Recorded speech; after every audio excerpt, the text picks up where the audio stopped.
بعد ما عرفنا في الجزء الأول قصة المحامية جيلين اللي غتكلف بقضية قتل وتدافع على المتهم فيها، غتكتشف بالصدفة أن هذيك اللي مقتولة هي اختها اللي كتقرا في جامعة بعيدة على الدار.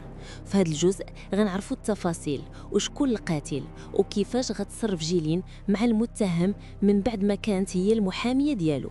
من بعد ما عرفت جيلين أن الميتة هي اختها إنجي أرغوفان غتصدم وتنهار، ماشي غير بوحدها وإنما حتى النائب غيبان عليه الصدمة الكبيرة.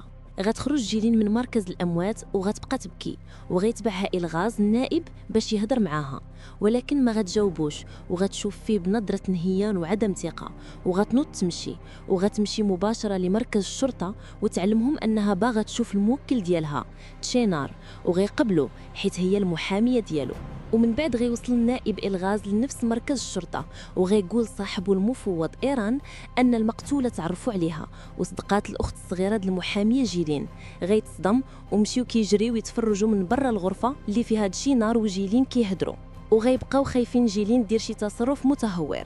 وغير غتدخل جيلين عند شينار غتقول له انهم عرفوا الهويه ديال الضحيه وسميتها انجي، وهي كتهضر معاه كتحاول تشد راسها، فغيبقى يشوف فيها تشينار ويقول لها لا ما كيعرفهاش، وغتجبد تليفونها باش توريه التصويره ديالها وغيعاود يجاوب انه ما كيعرفهاش. وهنا غتفقد السيطره على راسها وغتعصب وغتبقى تضرب فيه بلا ما تشعر، وغتقول ليه كيفاش ما كيعرفهاش والحوايج اللي كانت لابسه ديالو والفلوس اللي كانت عندها فيها البصمات ديالو. وغتزيد تصدمون مني غتقول له ان البنت اللي لقاو راها اختها، وغتبقى تضرب فيه بلا رحمه، الامر اللي غيخلي ايران المفوض يتدخل ويخرجها، وغيبقى تشي ناشط في راسو كيبكي. جيلين غير غتخرج وهي